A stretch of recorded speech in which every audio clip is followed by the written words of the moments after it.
Fee reimbursement పై ప్రతిపక్షాలు సభలో నిరసన కొనసాగిస్తున్నాయి. సభ వాయిదా పడ్డ తర్వాత కూడా హౌస్లోనే బైఠాయించారు ప్రతిపక్ష ఎమ్మెల్యేలు.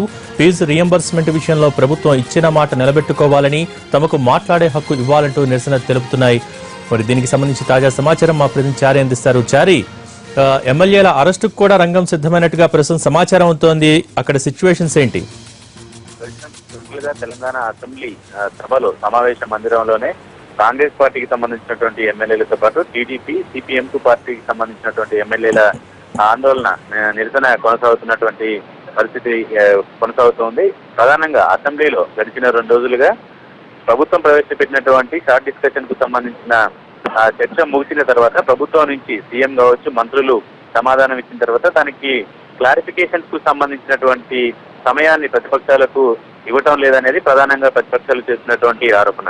అధికార పక్షం ఏం చెప్పాలనుకుంటుందో అది చెప్పేసి సభను వాయిదా వేసుకొని పోతుంది అని ప్రతిపక్షాలు ఆరోపిస్తున్నటువంటి నేపథ్యంలో ఈ రోజు ఆ ఫీజు రియంబర్స్మెంట్ కు సంబంధించినటువంటి అంశం మీద షార్ట్ డిస్కషన్ ముగిసిన తర్వాత షార్ట్ డిస్కషన్ లో మొదట ప్రతిపక్షాలు లేవనెత్తినటువంటి ప్రశ్నలకి సీఎం కేసీఆర్ సమాధానం ఇచ్చారు. ఆ తర్వాత సీఎం ఇచ్చినటువంటి సమాధానాలపై అసంతృప్తి వ్యక్తం చేసినటువంటి ప్రతిపక్షాలు క్లారిఫికేషన్స్ కు సంబంధించినటువంటి అంశాలని లేవనెత్తాలనుకున్నారు. కానీ సీఎం కేసీఆర్ మాట్లాడిన వెంటనే సభను రేపటికి వాయిదా వేయడంతో ప్రతిపక్షాలు ఆగ్రహంతో తన అసంతృప్తిని, తన ఫీజు రియంబర్స్మెంట్ మీద ప్రభుత్వం వ్యవహరించినటువంటి తీరు మీద నిరసన వ్యక్తం చేస్తూ ప్రతిపక్షాలకు సంబంధించినటువంటి ఎమ్మెల్యేలంతా సభలోనే నిరసనను కొనసాగిస్తున్నటువంటి పరిస్థితి. అయితే ప్రస్తుతం సిఎల్పీ నేత జానారెడ్డి కూడా అసెంబ్లీలోనే తన నిరసనను కొనసాగిస్తున్నారు.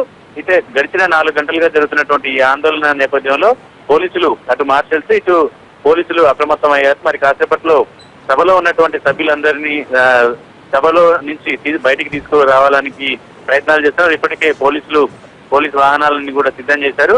మొత్తానికి కాంగ్రెస్ పార్టీ, అటు టీడీపీ, ఇటు సిపిఎం పార్టీకి సంబంధించినటువంటి ఎమ్మెల్యేలంతా ప్రధానంగా ఫీజు రియంబర్స్మెంట్ బకాయిలు లేకుండా చెల్లిస్తామని గతంలో అసెంబ్లీలోనే సీఎం చెప్పారు. ఆ మాటను నిలబెట్టుకోవాలనేది ప్రధానంగా డిమాండ్. ఈ నేపథ్యంలో ప్రభుత్వం ఇచ్చినటువంటి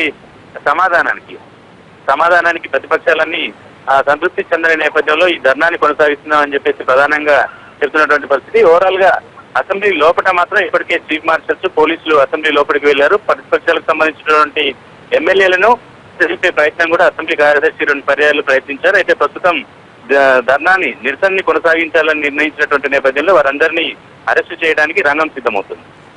థ్యాంక్ యూ చారి.